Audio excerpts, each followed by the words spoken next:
Kiukweli sisi kama Mashujaa tulikuwa na mpango mzuri kuhusu hii mechi. Kama nilipoongea hapo awali, tulikuwa na mpango mzuri kuweza kupata pointi 3, lakini matokeo yako upande wetu. Kwa hiyo tunapokea matokeo na tumeweza kuadhibiwa kwa makosa ambayo tumefanya. Kwa hiyo tunapokea matokeo. Pengine mbinu kubwa ilikuwa ni kujilinda kuanzia dakika za mwanzoni kabisa. Ilikuwa ndio game plan ama mlikuwa mnalazimisha? Kujilinda kwenye mpira kupo. Tuna lengo zuri kwa sababu Simba wana wachezaji ambao ni quality, ambao ukifanya mistake wanakuadhibu na ukiwapa nafasi wanakuadhibu. Kwa hiyo tulikuja na mpango mzuri wa kuweza kuadhibia nafasi ya kuweza kupata nafasi kuja kushambulia, lakini vile vile pia tulipanga mpango mzuri wa kushambulia kwa namna ambavyo wataacha space kuweza kushambulia na kuweza kupata goli.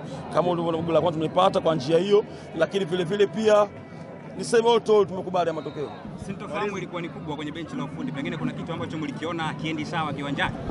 Mpira ndio ulivyo, unavyoenda situations zinabadilika, kwa hiyo unaangalia mwenyewe namna mwalimu kulingana na game unavyoenda. Kwa hiyo game kadri inavyozidi kwenda ilikuwa ina ugumu kwetu sisi. Kwa hiyo kuna ulazima kuweza kuamka kidogo, kuweza kuamsha wachezaji kwa sababu kuna uzembe unafanyika. Kwa hiyo muhimu sana kuweza kuamka na kuweza kuwakumbusha kwamba tuna jukumu kubwa la kufanya kwenye mchezo.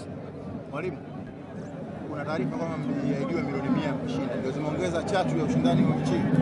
Mimi nimesema nimeandaa timu kwa ajili ya ushindani. Ukiangalia msimamo sehemu tulipo sehemu mbaya. Kwa hiyo sisi mechi zote ambazo tuko nazo mikononi kwetu tumejiandaa kushinda kokote pale. Iwe nyumbani iwe away, tumejiandaa kushinda sehemu yote. Kwa hiyo tulikuwa na mechi 4, tumekuja hapa na mechi 4, tumeenda na Mungu tumepoteza, na tuko mpango wa pili kwa na Simba, tumeandaa timu kwa ajili ya kupata point 3.